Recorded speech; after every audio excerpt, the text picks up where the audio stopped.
So we had someone comment and ask how we move the hogs. So this was their, what's the word I'm looking for? Pasture area from their pen from last week.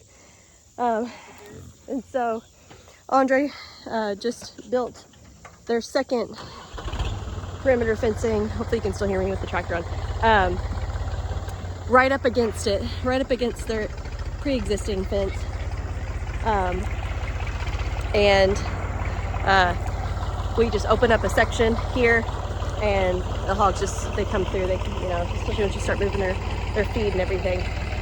But you can see they're already going over there because they're curious by nature, and they want all those black walnuts and tree nuts and forages that are in the new space. So they're gonna go help themselves. So it's not, see, they're already moving.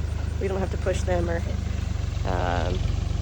load them and move them or anything. They just voluntarily move on their own, and they'll be very excited to have a fresh new pasture. So yeah, they'll move. They'll want to be with their friends here shortly. And that's another thing too, just like the cows they want to be together. They feel safest when they're all together. It's okay, babe.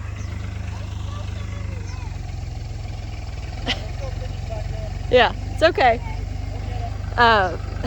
So yeah, we'll get all their feeders moved over and their waters, and then they'll have this nice, beautiful, shady spot for the week in this heat. It is unbearably hot. It's not even 8 a.m. and it is just absolutely cooking out here.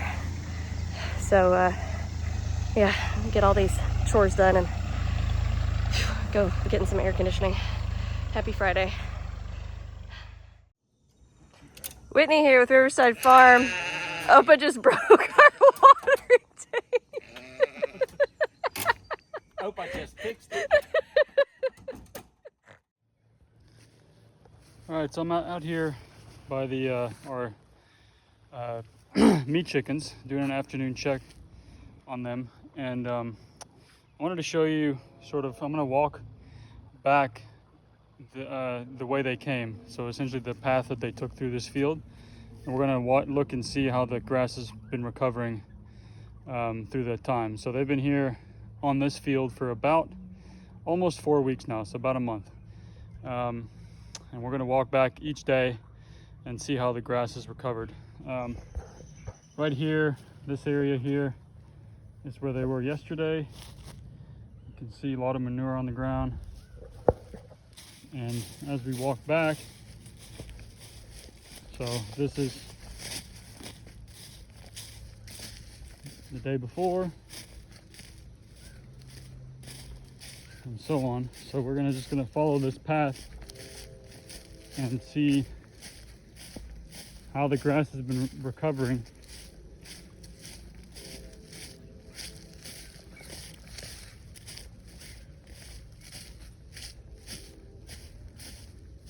It'll be interesting to see what it looks like back where they started about a month ago, to see how the grass is coming back.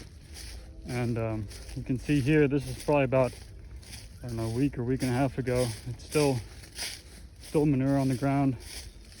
It's still not sort of worked its way through yet. But as we get back here,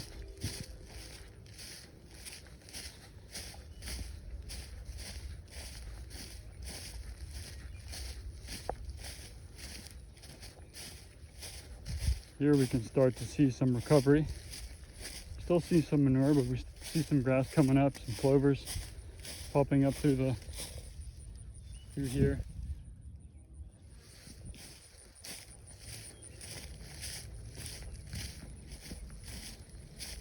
As we make our way back here, I'll show you where they started, and we can gauge how it's recovering. So here, it's almost, the manure is gone through. There's some traces of manure still, but we've recovered fairly well.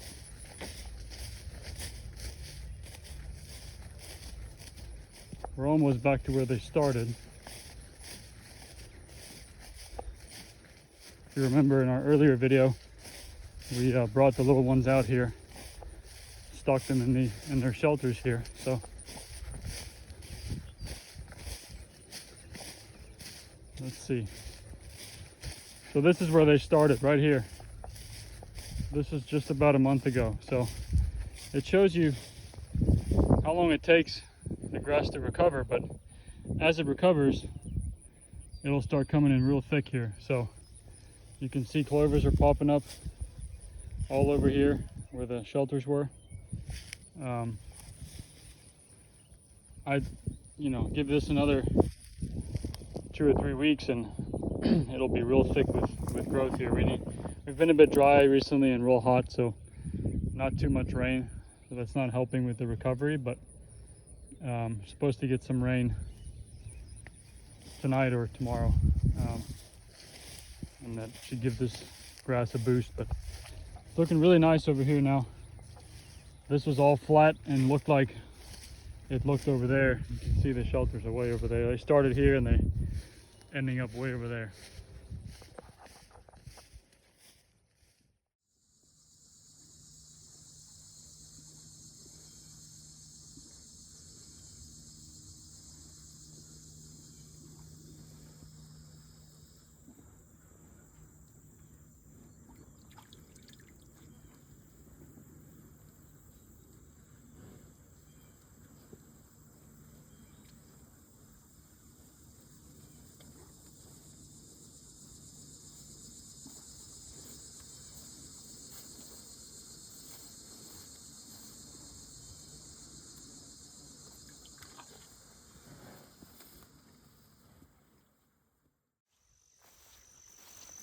Good morning. It is Monday morning. I just filled the cows' water and I am now trying to track them down, just to check on everybody and make sure everybody's here and doing okay. Andre and his dad moved them over to this section yesterday morning, so yeah. I see some fresh manure, so I must be close. See if I can call out to them, see if they'll respond, because it's still a pretty big section. They'll be here for 2 or 3 days, but they love hiding in the tree line, especially when it's a bit warmer out.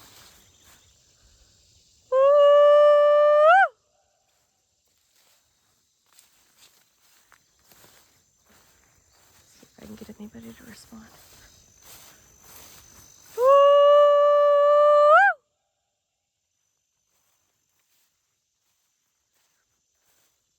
Usually when they're comfy and they've just moved,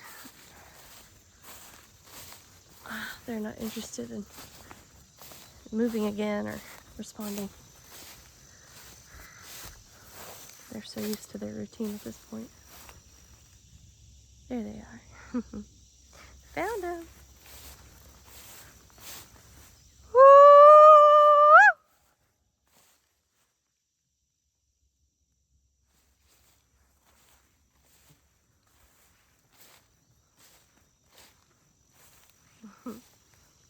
Hi guys. Not feeling chatty this morning?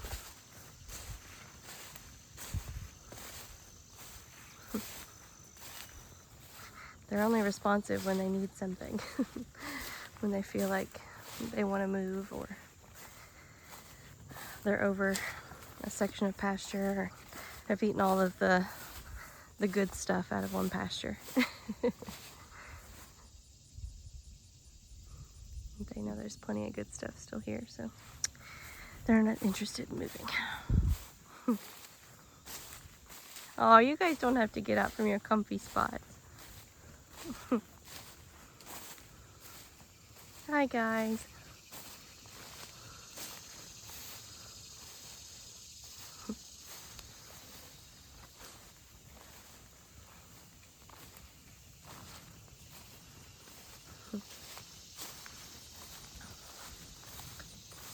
Maybe we'll do a little introduction to the herd while we're here. Hi, big boy. This here is one of our steers that we'll be processing soon. This guy here, this guy, is a bull that I intended on keeping. His temperament is amazing. So we haven't steered him yet, but castrated him yet. But there's also a younger bull that we love, and we had to bottle feed. And his body condition is incredible, and so we kind of want to keep him. So this guy may be castrated still yet. We haven't decided, but this girl over here, this old gal, hi baby. This is our oldest cow on the farm. She is one of the ones that just came with the farm when my husband's family bought the farm many years ago. She's one of the cows that just stuck around. There's our bull. There's our big, beautiful bull.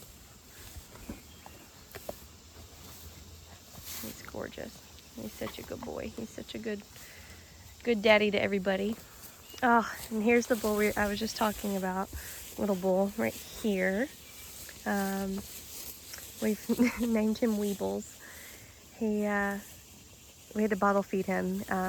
He was born on one of the coldest days of the year, in the ice and the snow, and his mom just kind of left him there for way too long. So he was unresponsive for entirely too long, and Andre was worried. You know, we usually let them be and let nature take its course up to a point, right? But he had been there for entirely too long, wasn't getting up, wasn't nursing. So, hi buddy.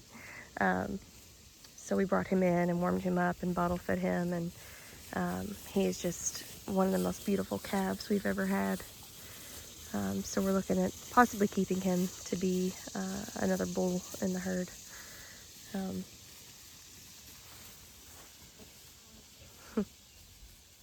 But the only thing keeping us from that is we've never had pink eye in our herd, because we have that Brahma the Brahma gene in our herd. We've got Brangus cattle, and then this guy is a South Pole Red Angus.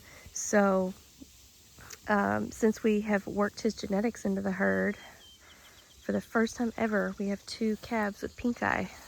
They've since been treated. But the Brahma cattle are inherently, genetically, what is it? It's something about their iris. The color of their iris is they're not as susceptible to pink eye as other cattle, and so we've not dealt with it before this year, after working this Red Angus South Pole bull into our herd. So it's interesting, you know. His body condition is great. That little bull, you'd want to breed those genetics in, but you don't want to breed bad genetics, obviously. So it's something to consider. Definitely weigh your options there. But other than that, the genetics we've had have been amazing. They're, you know, very drought tolerant. The Brahma breed,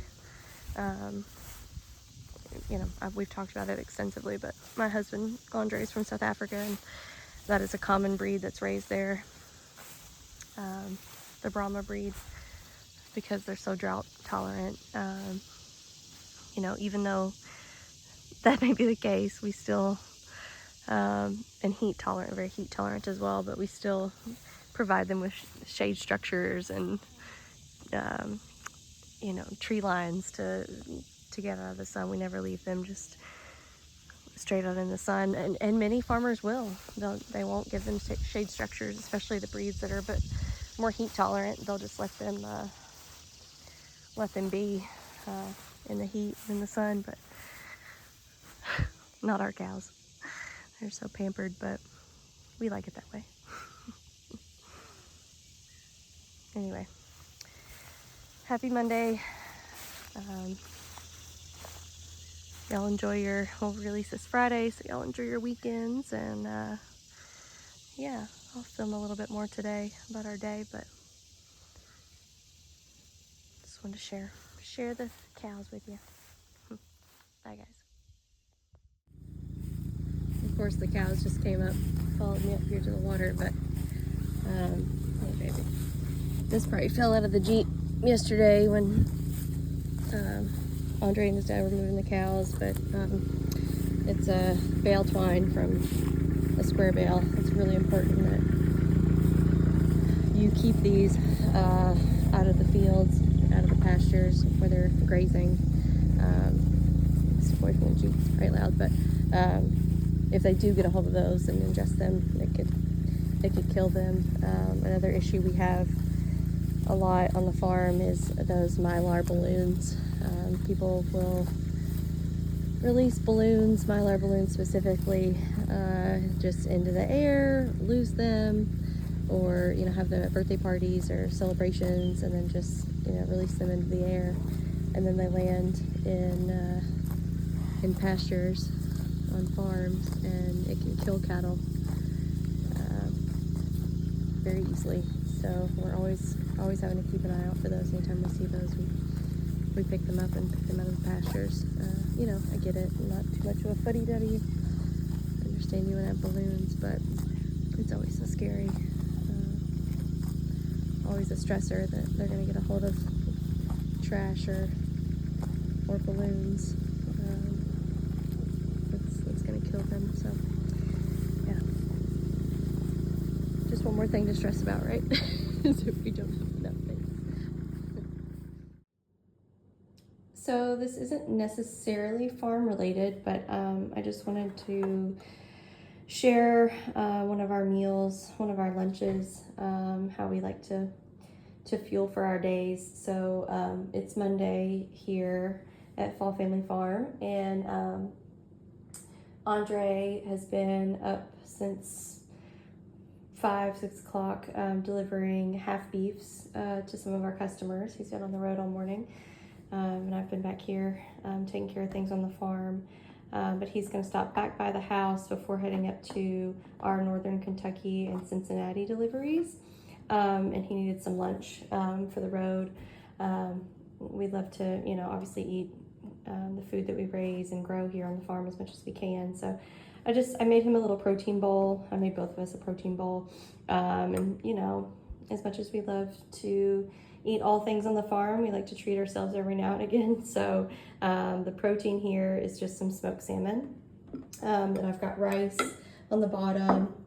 It's a bed of rice, kale from the garden that I massaged with olive oil, lemon juice, salt and pepper. Some of our eggs from the farm, jammy eggs. Then just tinned smoked salmon, nothing crazy. Just to switch things up a little bit. Some banana peppers, sweet banana peppers from the garden, cucumbers from the garden, tomatoes from the garden, carrots from the garden, shredded. And then I sprinkled some pumpkin seeds and sunflower seeds on top. And then I just made a little dressing with Greek yogurt and parsley from the garden. And then I did a quick juice of cucumbers from the garden, kale from the garden, ginger, not from the garden, apples, grapes, not from the garden. Oh, I put carrots from the garden in here as well, and some lemon juice, and then put it in one of my jars from Whitney Acres. Whitney Acres is a vendor at our farmers market. She's a local gal. She makes the most amazing fresh pressed juices and salsas and pickled goods and all sorts of things. She's up at the LaGrange Farmers Market if you ever come up there, but this is one of her old jars. I just put the juice in. But yeah, so Andre will be home soon, and this will be his lunch, maybe my lunch as well. And yeah, that's just how we kind of like to fuel around here on the farm. All right, just got to the shrimp barn. It's later in the afternoon. I'm gonna add some salt to one of my tanks because we need to split the one tank of shrimp into another one. There's they're becoming a bit too big for that tank, and so it's time to split them. But the first thing to do is to get this second tank salted up so that we can transfer water between the two tanks and then transfer the shrimp over. So this is the new tank. It's been running for I don't know, about a week and a half. The water was real cloudy and stuff when we first added fresh water in here, but now it's cleared up pretty nicely. There's some stuff on the bottom, but that's okay. That's not going to hurt anything. This tank currently sits at about 10 parts per thousand, which, for reference, full string seawater is 34 parts per thousand. And I already added some salt in here last week, and it brought it up to 10 parts per thousand. So now we're gonna add more salt to try to bring it up to closer to 20. And then what we'll do is we will transfer water. So you see there's a pump right here. It drops down to the bottom. We're gonna transfer water from this tank to this tank. This is the one that has a shrimp in it right now. And then back from this one to this one. That way we are transferring bacteria over from this one to this one so that they can start colonizing the biofilter. And then we'll let that run for about a day. Check the water parameters, make sure everything's somewhat close, and then we can transfer these little ones over. So we stocked about 15,000 into here, and yeah, we're hoping there's at least 10,000 in here, which there should be, but you might be able to see them coming up there. The air bubbles, you see them swimming.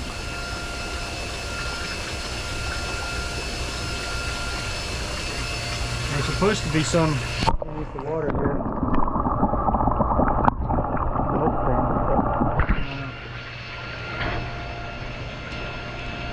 Can't really see them.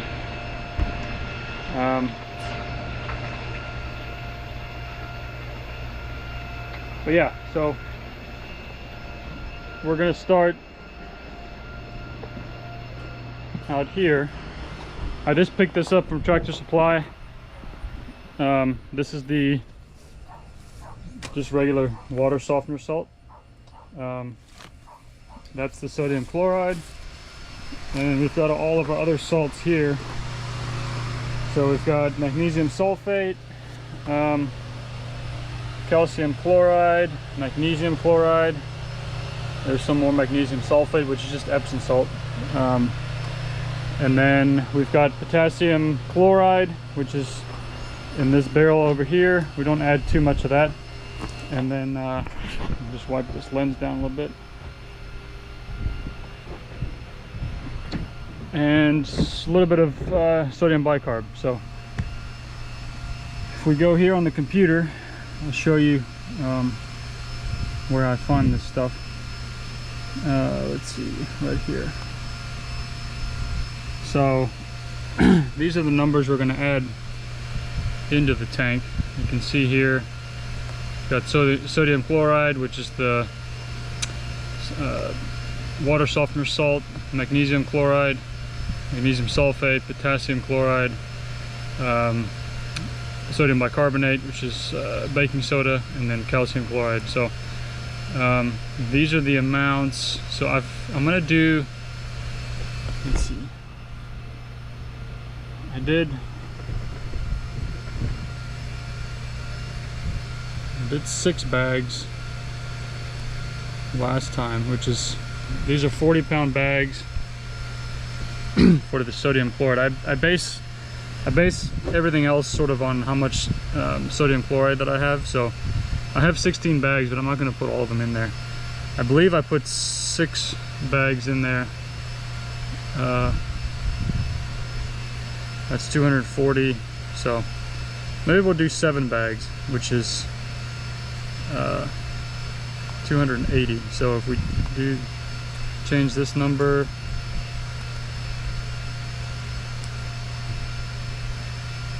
yeah, we'll do 7 bags. I'll just change all this to 11.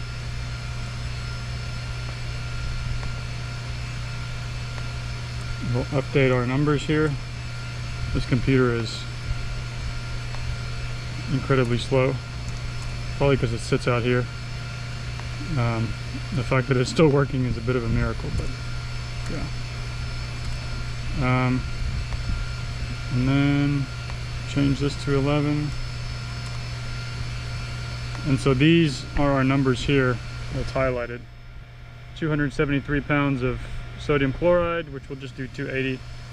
20 pounds of magnesium chloride, 44 of magnesium sulfate, 5.8 pounds of potassium chloride, 2 pounds of bicarb, and then 16.6 pounds of calcium chloride. So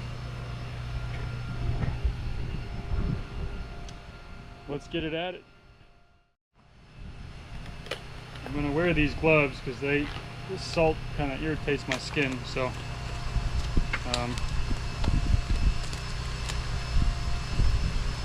trying to avoid that if I can.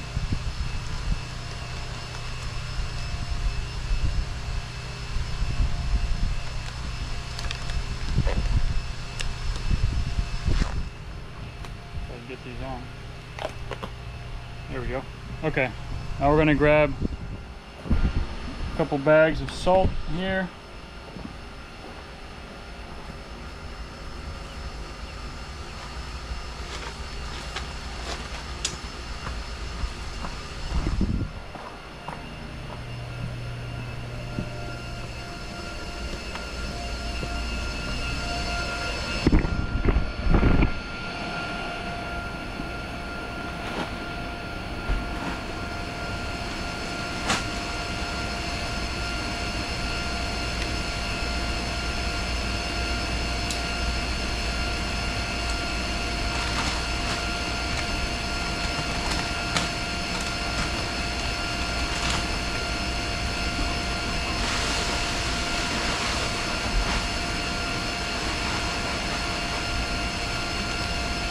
There's one, 6 more.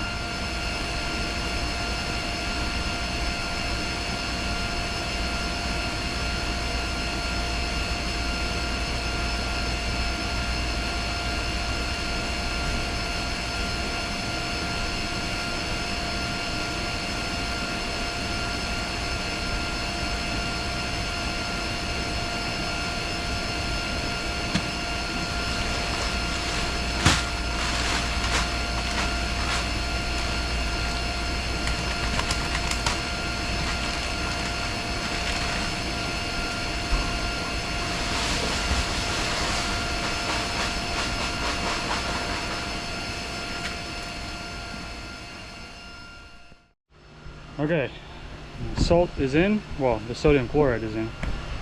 Now to the next one, magnesium chloride, we need 20 pounds. Let's see, pretty sure I have some in here.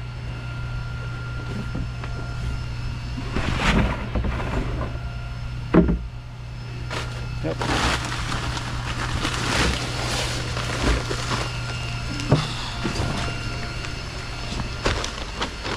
This stuff,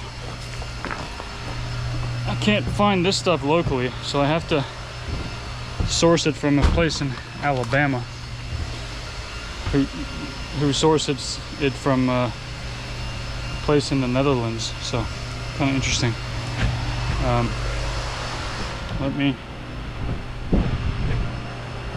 plop this thing here.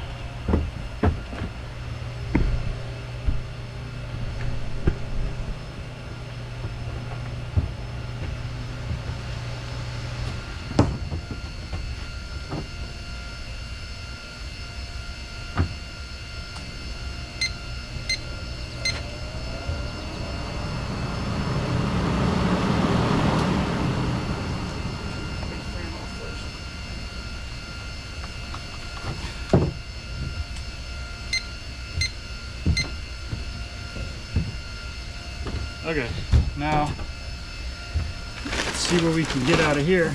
Some of this is like formed into clumps. First we gotta fix this. Oh, there we go. It's formed into like these big clumps, but it's alright. Not a big deal. Scoop it out. Like these things. It's supposed to be a finer powder, but I don't have the best place to store these things, so they the humidity in here kind of gets to them. But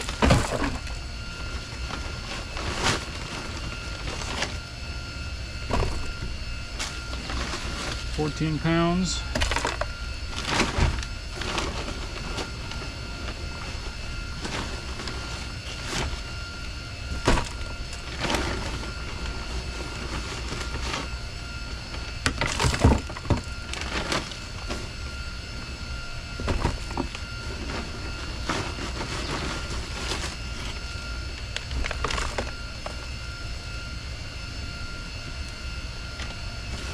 Go.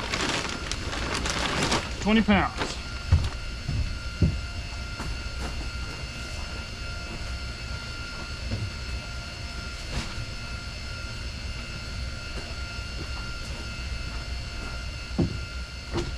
All right, I'm just gonna go dump this in there and then we'll do the next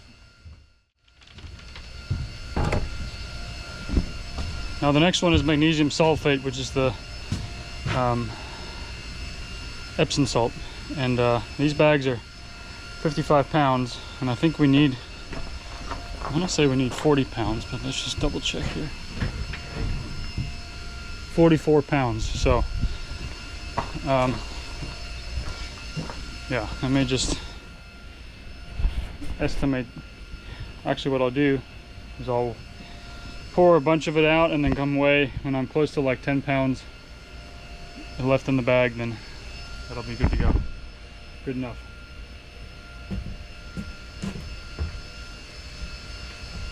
Okay, I found my knife.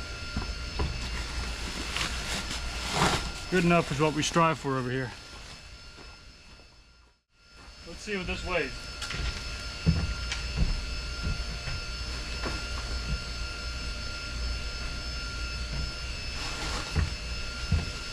Look at that. I'd rather be lucky than good. That was 10 pounds. Right on the dot. All right, next one is the potassium chloride. You need 5.8 pounds of this.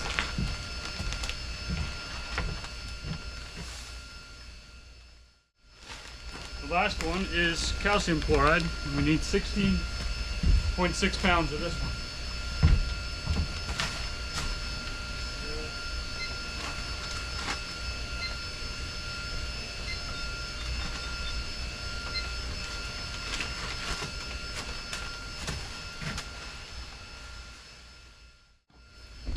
Okay, all that's done now, so tomorrow morning we'll check the salinity, see if it's close to 20, I hope so, and then we'll pump some water over from this tank into the culture tank here,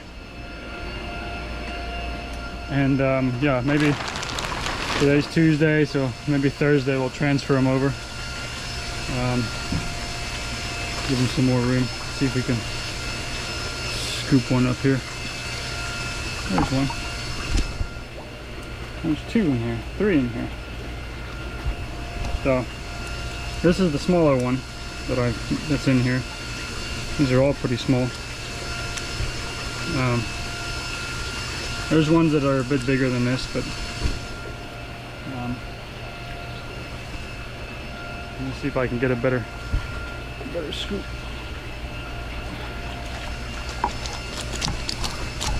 There we go. There's some better ones here. You see this guy, that's a good size one. There's quite a size variation in this group, but it's pretty normal. As you can see here, I don't know if you can see that, but these are the same age. So, but it's okay. We'll, when we harvest them, we sell those little ones as smalls and bigger ones as largest, so it's not a big deal. So yeah,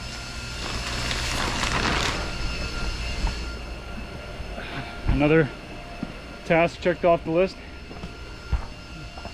Just gonna unload all the rest of the salt and then go make some dinner. So check you later. Hi, it is Wednesday evening, and I just thought I would share something that we do or try to do once a week at our house. This is Andre's favorite. We love to make rusks, so this is a rusk recipe, also known as biscuit in Afrikaans. But yeah, it's enjoyed every morning with coffee. It's kind of like biscotti, which I'm sure most of you are more familiar with, but it's just a nice little treat to dip in your coffee in the morning. And my cat's gonna join us. But yeah, so it's a South African not delicacy. It's a delicacy.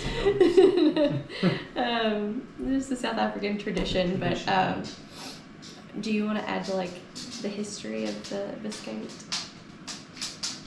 I don't know much about the history, to be honest with you. Yeah, you do. I mean, it's like the Dutch settlers, they made it because it would like pack well while they were out colonizing South Africa. Yeah, we don't have to get into all that, but yeah, it's good. I like it.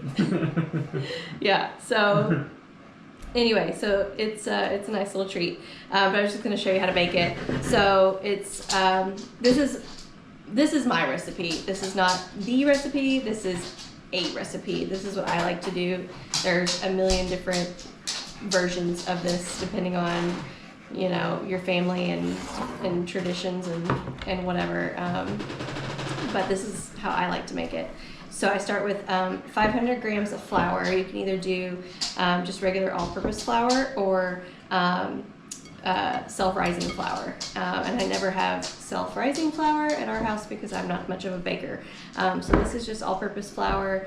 And if you do all-purpose flour, then you need to add 2.5 teaspoons of baking powder and a teaspoon of salt to help it rise. And then you want to do another teaspoon of salt. You see her in the camera. I love it. What are you doing? There you come. Can we see what's going on? And then you can add a cup and a quarter of sugar, or you can do a cup of sugar and half, or a quarter cup of honey, or you can use all honey or any sweetener of your choosing. It doesn't matter. This is a very loose recipe. And then you can add, you can either not add anything else. You can leave it at that and just make a buttermilk rusk, or you can add different ingredients. I have done just dried fruit. I've done trail mixes. This is a muesli. It's Andre's favorite. And mine too. I like a little bit of crunch in there. Or I'll do seeds. You can do pumpkin seeds or chia seeds, lemon and orange zest, herbs. It's a very like forgiving recipe. I'm not much of a baker at all, and I love playing with this recipe, and it's pretty fail-proof, so you don't have to worry about screwing it up. And I do a cup to 2 cups of a mix in there if I'm gonna do seeds or nuts or oats or whatever. And then you're gonna do 125 grams of butter. Yeah, 125 grams of butter melted, and then a cup of oil. I have sunflower oil handy, so that's what I used, is sunflower oil. And then you'll do 250 mils of buttermilk. And then 2 pasture-raised eggs. And then you just mix this all up and you put it in a baking tin. You bake it at 350 for 45 minutes. I might record that after you take it out, let it cool, and then you slice it and you put it in the oven overnight. Slice it how you want. I like ours cut like kind of like biscotti. But at 170 or as low as your oven will go overnight for like 8 hours, and you're left with this beautiful, delicious little rusk. You want to show them what it looks like? Oh yeah, that's a good idea. We have some finished It's just like TV. And here is the... Here's the finished product. So yeah, this is how I like to cut ours and make ours so that it's perfect, you know, to dip into a cup of coffee. I like that. I like it about that thick. But yeah, Andre's drooling. But yeah, that's how I make our rusks at home. Again, everybody does it different. It's not the end all be all recipe, but that's how I like to make ours. So if you want the recipe, let me know.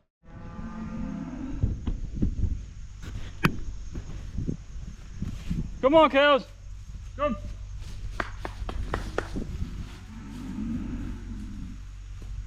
Let's go. Come. Come on, guys. Come. Come. Come. Come on, guys. Let's go. Time to go. Come. Come. Come on. Come. Come on, guys. Come on, cows. Come. Come. Come on. Let's go. Come. Come on. Look at me. Come. Come on. Come. Come on, guys. Come. Make a move. Come. Come. Hey. Come on, cows. Let's go. Come on. There you go. Come. Come. There you go. Come on, everybody. This way. Come.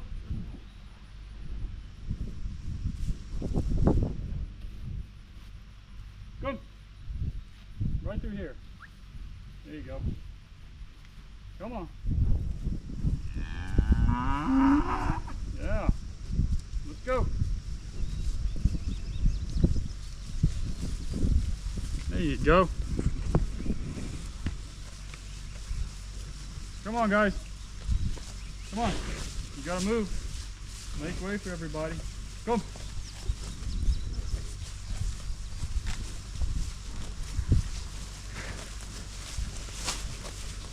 There you go.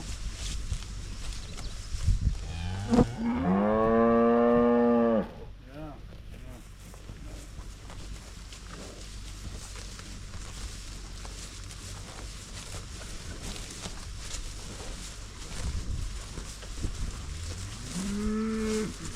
Good guy.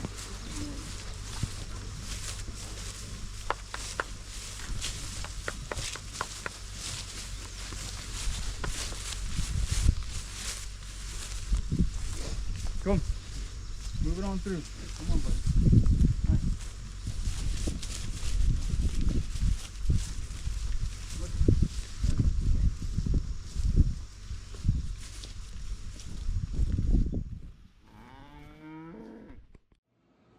Hi, happy Thursday. I am at home editing our YouTube video and answering emails for our event space and managing weddings, and that's what I do on Thursdays. Yeah, Thursday morning I get started on working on our event venue.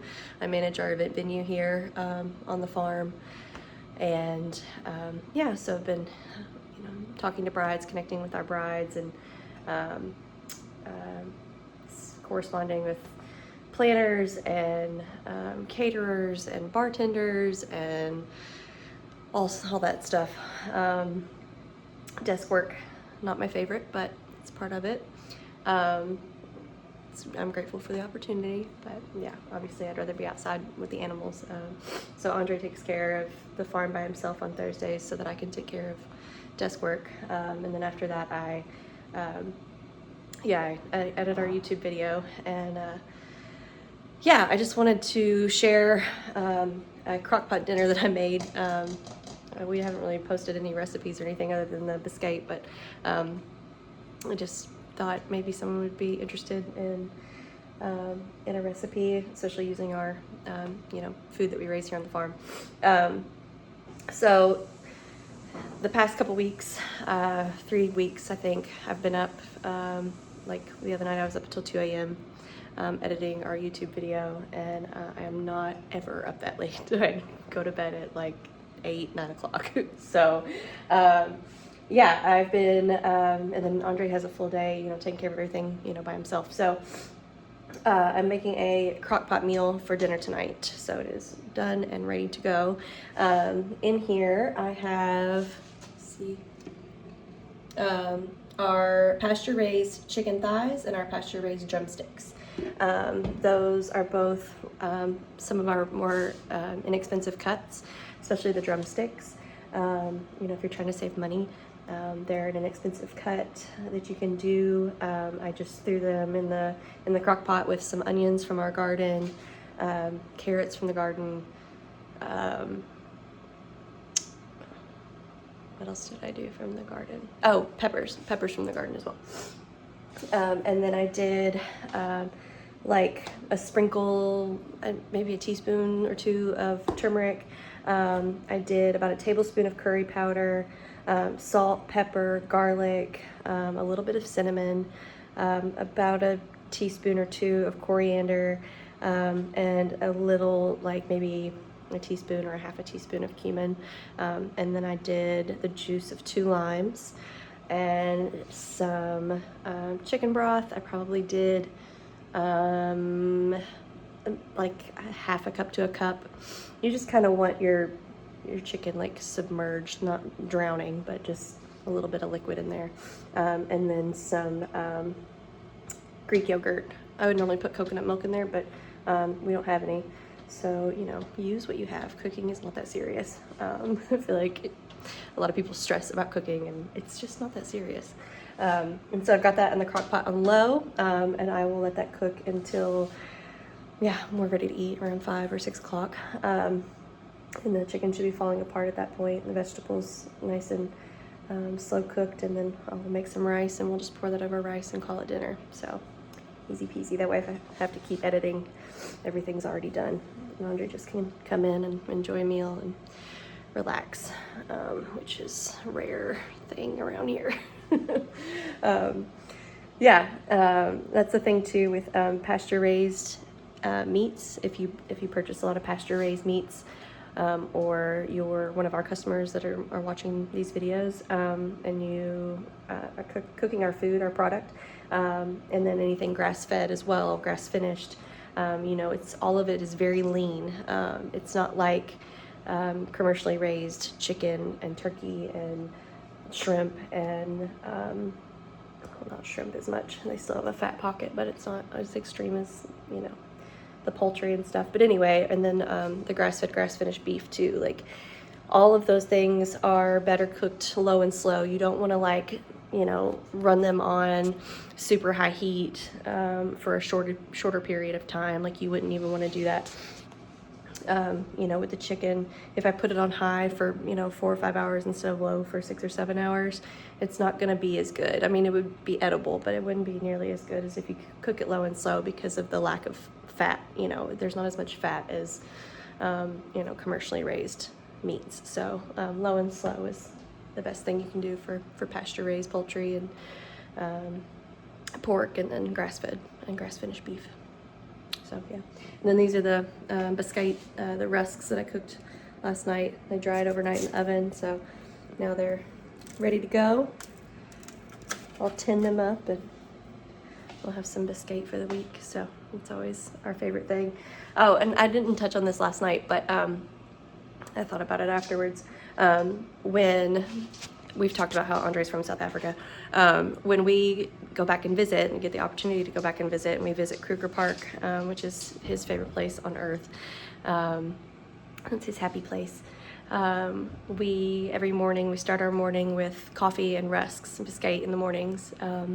We'll drive to a watering hole, and we'll watch the hippos wake up and go into the water, and the crocodiles. Jeez, it's embarrassing. I always confuse the leopards and the jaguars too. There's no jaguars in Africa. Anyway, we'll sit at a watering hole and enjoy rusks and coffee and watch all the animals wake up. And sometimes you'll see lions with full bellies after, hunting all night. And yeah, it's just the kudu going to, get a drink of water and dodging the crocodiles. It's so cool. So yeah, anyway, I'm on a tangent, but that's dinner tonight. Yeah, if anybody needs recipes, if y'all would like to see more recipes, let me know if that's anything that anyone is interested in. We cook every meal here, breakfast, lunch, and dinner. It is a rare occasion. There was one night last week where we were both so dog tired we got takeout from the local Mexican restaurant up the road, but it is rare that we have takeout or takeaway. We cook mostly all of our meals here, so if there's anything that you're interested in, or how to cook a specific cut or something, I feel like we sell a lot of like the same things, like ground beef and chicken breast, and whole chickens and whatever. Andre and I have like a fail-proof whole chicken recipe if anyone's ever interested in that. It's quick and easy, and a lot of our meals are quick and easy because we don't have the time. Sometimes on a Sunday, we take it easier on Sundays. I'll sit and prepare like a really nice meal that takes a lot longer because I've got the time, but we don't always have the time. But if there's anything that is like intimidating, we don't sell a lot of our short ribs. Like I love beef short ribs. They're so good. Beef shanks, we don't sell a ton of. Incredible. But when I'm at the farmer's market and I bring them up, people don't know what they are, which is fair. I didn't know what they were until I started farming. But they're incredible. They just fall apart and there's that bone marrow in there. It's just divine. So anyway, if there's anything that I can, break down how to cook that would interest anybody, let me know in the comments. I'd be happy to. Andre too, he's an incredible cook. He cooks protein 1,000 times better than I do. He is the protein king.